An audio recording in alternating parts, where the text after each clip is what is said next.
Hey folks, welcome back to the farm. It's a beautiful evening out here, nice cool. We're going to take advantage of that and do some work in the garden.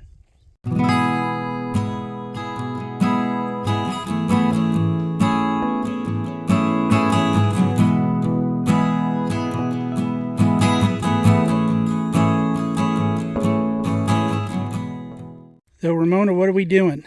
We are pulling onions out of the ground because the storm got them. Well, the storm didn't really get them. It was time to pull them out of the ground. Yeah, well, the storm kind of got them, but it didn't. Yeah, they were ready to go anyway. Yeah. So I'm going through and I'm loosening them up, and then Ramona's pulling them up and knocking a bunch of the dirt off because it's kind of clay, sandy soil, sticks a little bit. And I got new gloves. Yeah, pretty gloves, huh? Yeah. And then once the onion dries, the rest of that dirt will pop right off. And then we're just laying them back here on the ground for a day or two. And then we'll come through and pick them up, and we'll either put them in the barn or in the shed, in the shop, on the floor. So we're going to keep going. What do you think, Ramona? It's good. Good stuff? Yeah. All right, you're doing a good job.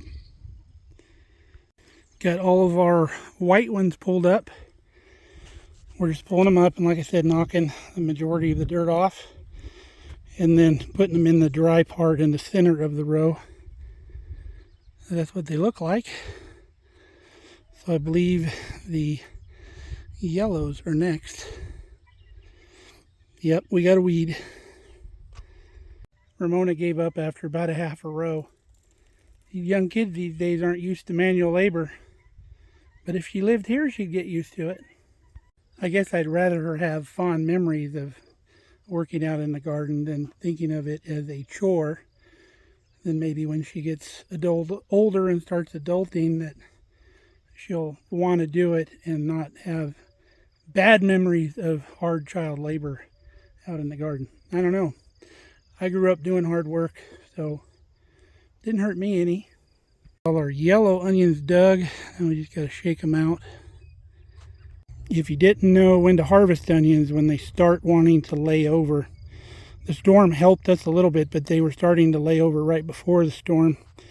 Now my dad always used to fold them over when they start producing seed heads, but I've since learned that that's too early. They still need to bulb up.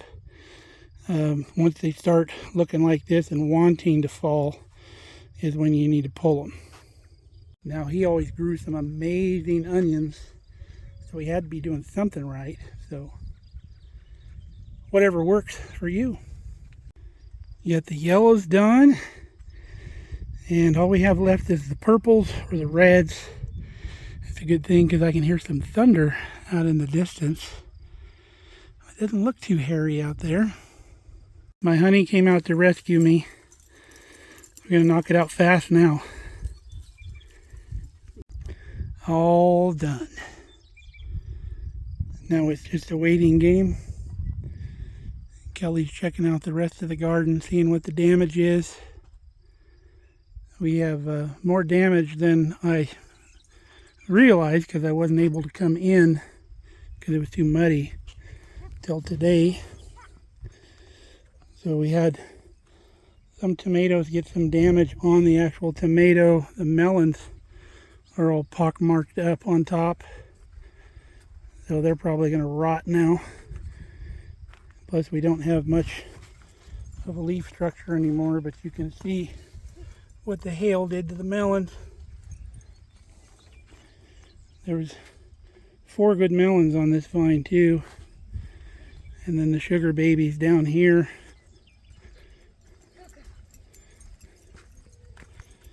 They're all pockmarked up too. Crazy. So now that we can walk out here, we need to come out and weed. I'll do that tomorrow morning probably. Celery's okay.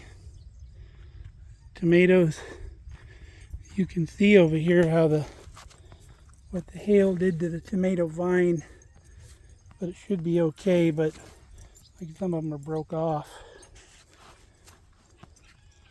But we got enough leaves on here, they'll probably just keep going. These are all indeterminate tomatoes down here on the end. And then the only determinate tomatoes we have are the Romas from here down. And some of those unfortunately got damaged. That plant got damaged pretty well, pretty tore up. But we've got some tomatoes. We hope they just keep coming and keep growing. But we'll see. The plant on the end here needs to be tied up. To pick all this bad zucchini off of here. You can see the top of the plant is still nice. So it'll keep growing. So we'll probably come through and trim all these bottom leaves off that are all tore up. Anybody want a giant one? That thing's 2.5 feet long. Our poor cucumbers are pathetic. But we have some in here we can salvage. Now that we can see them, cucumbers are good at hiding. No foliage to hide behind now. Now these aren't pickling cucumbers, so don't be alarmed with the size of some of them. These are slicing cucumbers. Different variety. But that one ear in the middle's too big for sure. That'll go to chickens. So Ramona come out and said she'd been waiting for me. And I told her if she hadn't stopped helping me, I'd be done. Is 8 years old too early for guilt trips? Maybe. Wow, it's a great night for hanging out outside. Nice and calm. If it wasn't raining or starting to rain, I'd get my weed spray done I need to do. I got inside finally, got cleaned up. Kelly went down the road and picked up a bunch of choke cherries. They're all over the side of the road down the road from us. We're going to make some jelly out of these one day. But right now we're going to put them in the freezer. Alright folks, we're going to call it a day. We've had quite a full day out here on the farm.